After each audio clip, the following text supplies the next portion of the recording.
Em nome do Pai, e do Filho, e do Espírito Santo. Amém. Vinde, Espírito Santo, e conceda-nos a graça de compreendermos a palavra do Senhor e a docilidade de acolhê-la em nosso coração.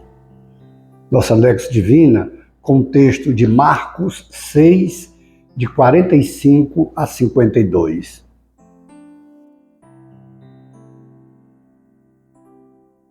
Depois de Jesus saciar os 5.000 homens, obrigou os discípulos a entrarem na barca e irem na frente para Betsaida, na outra margem, enquanto ele despedia a multidão.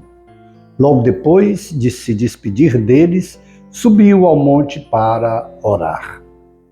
Ao anoitecer, a barca estava no meio do mar e Jesus sozinho em terra. Ele viu os discípulos cansados de remar, porque o vento era contrário. Então, pelas 3 da madrugada, Jesus foi até eles andando sobre as águas e queria passar na frente deles. Quando os discípulos o viram andando sobre o mar, pensaram que era um fantasma e começaram a gritar. Com efeito, todos o tinham visto e ficaram assustados. Mas Jesus logo falou: coragem, sou eu, não tenhais medo. Então subiu com eles na barca e o vento cessou. Mas os discípulos ficaram ainda mais espantados, porque não tinham compreendido nada a respeito dos pães. O coração deles estava endurecido. Palavra da salvação. Eu acho que nós podemos, para uma compreensão, começar pelo último versículo de hoje. O coração deles estava endurecido. Aqui é o fundamento para que toda a mensagem de Jesus, além da mensagem, os seus atos, as suas ações, possam de fato transformar as vidas de todos aqueles que o virem, que o ouvirem. O texto de hoje começa dizendo: depois de saciar os 5.000 homens, aquele texto que nós orávamos ontem, quando Jesus teve compaixão daquela multidão que estava como ovelhas sem pastor, e ele vai dar subsídios de pastoreio, ele vai ensinar, ele vai pregar o evangelho, mas também tem a compaixão que estavam com fome. E depois desse episódio, olha que coisa interessante.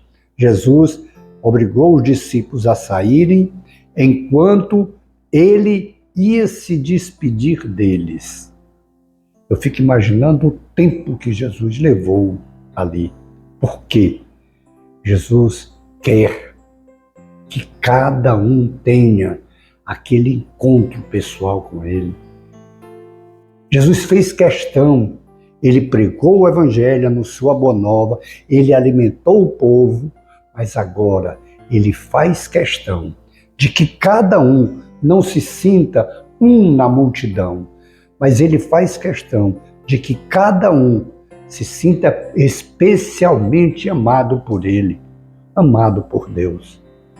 Por isso que Jesus faz questão.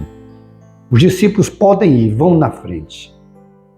E ele vai para cumprimentar, para falar, para olhar para cada um, para tocar em cada um daqueles 5.000 homens, fora as mulheres e as crianças. E depois, outro ensino maravilhoso de Jesus. Passa grande parte da noite em oração com o Pai. Ele que é um com o Pai pela graça do Espírito Santo. E ele passa aquela noite, o resto da noite, parte da noite, em oração. Quando ele vai para encontrar os discípulos, o coração deles endurecido, porque nem tinham compreendido ainda a multiplicação dos pães, e agora um vento contrário e impetuosamente balançando o barco quando Jesus caminha sobre as águas. Duas demonstrações aqui da sua divindade. O pão que ele multiplica para lembrar Deus alimentando o povo no deserto quando saiu do Egito para a terra prometida. E agora, quem é que pode ter domínio sobre a natureza, senão quem a criou? Por isso que Jesus caminha sobre as águas.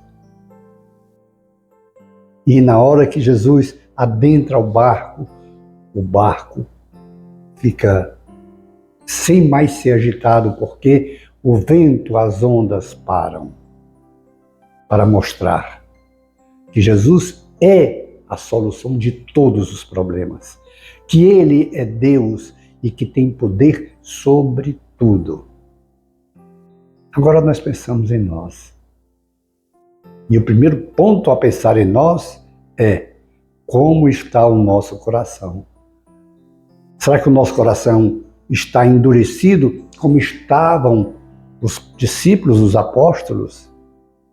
Mas isso é maravilhoso que o narrador sagrado, e ele era um dos que também não apóstolo, mas discípulo de Jesus, então ele pode dizer, porque ele conheceu, ele conviveu com todos eles, ele pode escrever e pode narrar que também o coração dos discípulos, dos apóstolos, estava endurecido. E Jesus tem paciência até que eles abram o coração e fiquem com o coração dócil.